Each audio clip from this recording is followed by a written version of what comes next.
Hello friends, இன்னைக்கு நவானவிஸ் கார்டன்ல என்னென்ன அறுவடைன்னு பார்க்கலாம் வாங்க.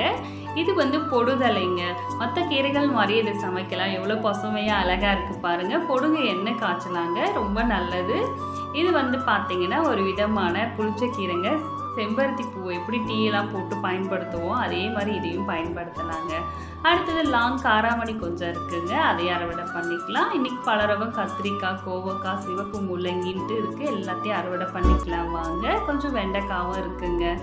பொடுதலை ஃபுல்லாக அறுவடை பண்ணியாச்சுங்க. இதெல்லாம் அலையா விருந்தாளிங்க. கார்டனில் நிறைய வந்துக்கிட்டே தாங்க இருப்பாங்க. எவ்வளோ பசுமையாக இருக்குது பாருங்கள். அடுத்தது பார்த்திங்கன்னா கொஞ்சமாக கோவக்காய், கொஞ்சமாக காராமணி, கொஞ்சம் தக்காளி, பல ரகம் கத்திரிக்காய், சிவப்பு முள்ளங்கி, கொஞ்சம் வெண்டைக்காய். இன்றைக்கி ஒரு பல ரகம் கலவையாக அறுவடை பண்ணியிருக்கோங்க.